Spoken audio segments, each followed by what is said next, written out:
ಸುಟ್ಟ ಬದನೆಕಾಯಿ ಬಜ್ಜಿ ತೋರಿಸ್ತಾ ಇದ್ದೀನಿ. ಎಲ್ಲ ಬದನೆಕಾಯಿ ಟೊಮೆಟೊ ಎಲ್ಲ ತೊಳೆದು ಸ್ವಲ್ಪ ಈಗ ಈ ಥರ ನೋಡಿ ಹಿಂಗೆ ಹಚ್ಕೊಂಡು ಒಳಗೆ ಕೆಟ್ಟೋಗಿದೆಯಾ ಎಲ್ಲ ನೋಡ್ಕೋಬೇಕು. ಫಸ್ಟು ನೋಡಿ ಸುತ್ತ ಸ್ವಲ್ಪ ಎಣ್ಣೆ ಸವರಿ ಹೀಗೆ ಸುಡ್ತಾ ಇದ್ದೀನಿ. ಎರಡೂ ಸೈಡ್ ಸುಟ್ಟುಬಿಟ್ಟು ಬದನೆಕಾಯಿ ಬಜ್ಜಿ ಕಿವುಚ್ಕೊಳ್ಳೋದು ತುಂಬ ರುಚಿಯಾಗಿರುತ್ತೆ. ಇದಕ್ಕೆ ಮುದ್ದೆ ಮಾಡಿಕೊಂಡ್ರೆ ನೋಡಿ ಈ ಥರ ಸುಟ್ಕೋಬೇಕು.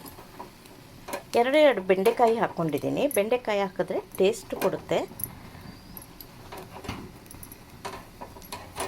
ಈರುಳ್ಳಿ ಸ್ವಲ್ಪ ಸಿಪ್ಪೆ ಬಿಟ್ಕೊಳ್ಳುತ್ತೆ ಅಂತ ಲಾಸ್ಟಲ್ಲಿ ಸುಟ್ಕೋತೀನಿ. ಮೆಣಸಿನ್ಕಾಯಿ ಸುಟ್ಕೋಬೇಕು ಈ ಥರ ಎಲ್ಲ ಒಲೆ ಮೇಲೆ ಹಾಕ್ಬಿಡ್ಬೇಕು.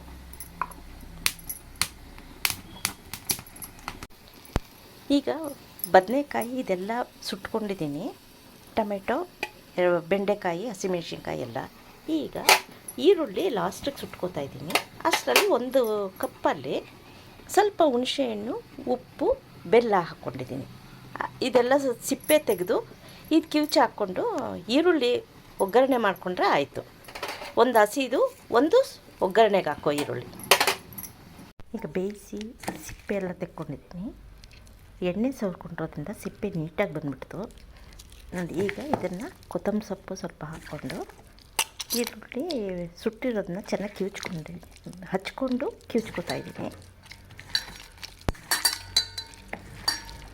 ಇದು ಕಿವುಚ್ಕೊಂಡು ಹುಣಸೆಹಣ್ಣು ರಸ ಹಾಕ್ಕೋಬೇಕು. ಹುಣಸೆಹಣ್ಣು, ಉಪ್ಪು, ಬೆಲ್ಲ ಹಾಕಿ ನೆನೆಸಿದೆಯಲ್ಲ ಅದನ್ನು ಕಿವುಚಿಟ್ಕೊಂಡಿದ್ದೀನಿ. ಅದು ಇದಕ್ಕೆ ಮಿಕ್ಸ್ ಮಾಡ್ಕೋಬೇಕು ನೋಡಿ. ಕಿವುಚ್ಕೊಂಡಾಗಿದೆ. ಈಗ ಹುಣಸೆಹಣ್ಣು, ಉಪ್ಪು, ಬೆಲ್ಲ ಹಾಕ್ಕೋತಾ ಇದ್ದೀನಿ. ಒಗ್ಗರಣೆ ಹಾಕಿರೋದು ಹಾಕಿ ಮಿಕ್ಸ್ ಮಾಡಿಕೊಂಡ್ರೆ ಮುಗೀತು. ಬೇಕು ಅಂದರೆ ಇನ್ನು ಸ್ವಲ್ಪ ಈ ಬೇಯಿಸಿರೋ ನೀರೇ ಹಾಕ್ಕೊಳ್ಳಿ.